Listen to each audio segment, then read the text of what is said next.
ಸಾಕ್ಷಿ ಹಾಗೂ ಸಮೃದ್ಧಿರವರ ಗಣೇಶನ ಸ್ತುತಿಯಿಂದ ಇವತ್ತಿನ ಕಾರ್ಯಕ್ರಮವನ್ನು ಪ್ರಾರಂಭಿಸೋಣ.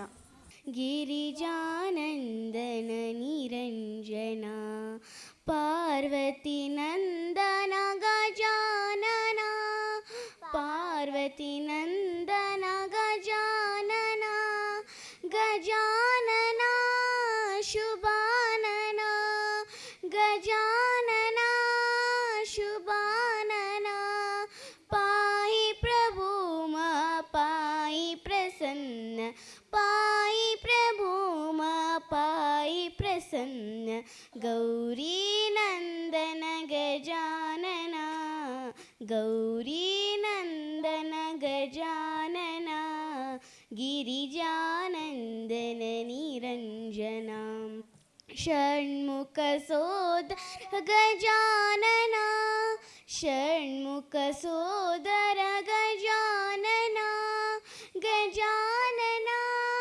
ಶುಭಾನನ ಗಜಾನನ ಶುಭಾನನ ಪಾಹಿ ಪ್ರಭು ಮಾ ಪಾಹಿ ಪ್ರಸನ್ನ ಪಾಹಿ ಪ್ರಭು ಮಾ ಪಾಹಿ ಪ್ರಸನ್ನ ಗೌರಿ ನಂದನ ಗಜಾನನ ಗೌರಿ ನಂದನ ಗಜಾನನ ಗಿರಿಜಾನಂದನ ನಿರಂಜನ ಗಿರಿಜಾನಂದನ ನಿರಂಜನ ಗಿರಿಜಾನಂದನ ನಿರಂಜನ.